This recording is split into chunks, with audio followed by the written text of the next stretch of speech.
Hey, Internet Bestie. Let's be honest, the majority of the important lessons we've learned in life weren't taught inside of the classroom. And the 5 lessons I'm about to share certainly weren't taught in health class, though they probably should have been. Let's go.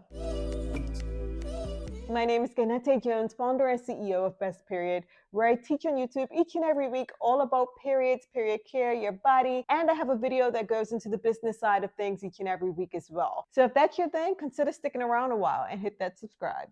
Now let's get into the first lesson that we were not taught in health class, but probably should have been. And that is that our cervical height, along with our vaginal discharge, can tell us about our fertile window better than your app. You may have noticed that your vaginal discharge, also known as cervical fluid or cervical mucus, changes throughout your cycle. Sometimes it's non-existent, other times it'll be watery, other times again it'll be glue-like, and other times it could be like egg white. Well, bestie, that egg white discharge helps swimmers to swim better, and as a result helps facilitate fertilization better. And that egg white cervical mucus is actually a sign that you're entering your fertile window. Because here's the thing, once your eggs release during ovulation, it only has about 12 to 24 hours where it's viable, and it needs all the fertilization help it can get. And if you're someone who tracks your cervical height, you'll know that it's at its very highest during the time of ovulation. And if you don't know how to do that, don't you worry. I created a whole entire video for you all about it here. Now, the second lesson that you were not taught in health class is that your cycle likely isn't 28 days.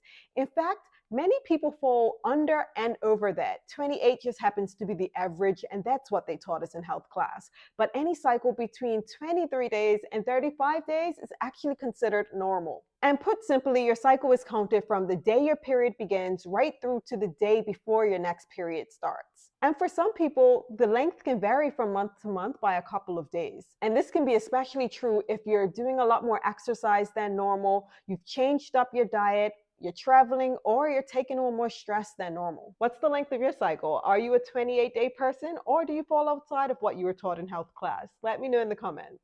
Now, the third thing that you weren't taught in health class, but you probably should have been, is that menstrual cups are better for your body, the environment, and for your pockets. And you know what? Maybe they are teaching this today. However, I didn't learn anything about menstrual cups during my time, and menstrual cups have actually been out for a long time. When I was in high school, menstrual cups existed. Menstrual cups actually came out in the 30s, believe it or not, but they've been mainstream since the early 2000s. But the only options we were told about were disposable tampons and pads. Now, the reason it's better for your body, the environment, and your pockets is because, one, unlike a tampon, it doesn't cause the irritation, dryness, or disturb your pH because most of them are 100% medical grade silicone, like our Best Period cup. In addition to that, they also have much higher capacity. Ours in particular, which can hold up to 8 times the capacity of a regular pad or tampon, which means more freedom for you, less changes. You can also keep them in longer, up to 12 hours at a time. They're pretty cool. And I think the environmental piece is pretty straightforward, but I'll link to a video here all about zero waste period products if you want to dive into that piece a bit more.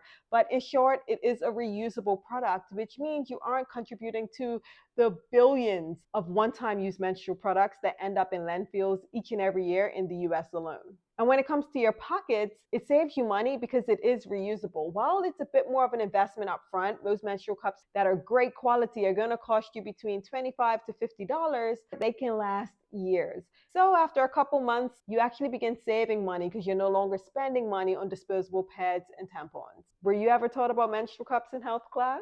And the fourth thing you weren't taught about that you probably should have been is that just about everything you need to know about your body and your menstrual cycle can be found in Taking Charge of Your Fertility. I've had it for ages. It's completely marked up, but for good reason. It's such a useful book. And while it says Taking Charge of Your Fertility, I know a lot of times people immediately think it's about conceiving.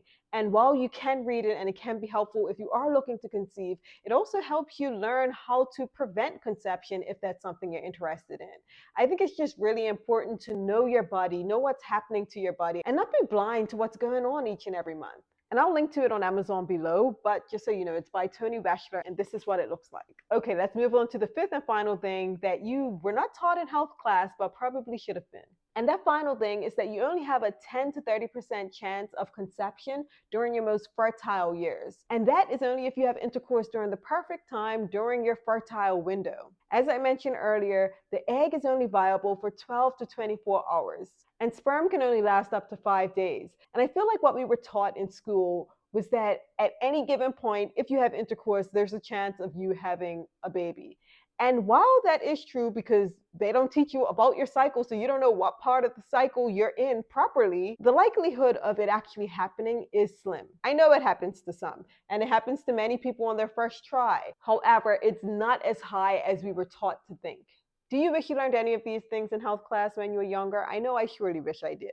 If you enjoyed this video, make sure you give it a thumbs up because it really does help others like you find and benefit from it. We'll chat next time. Bye-bye.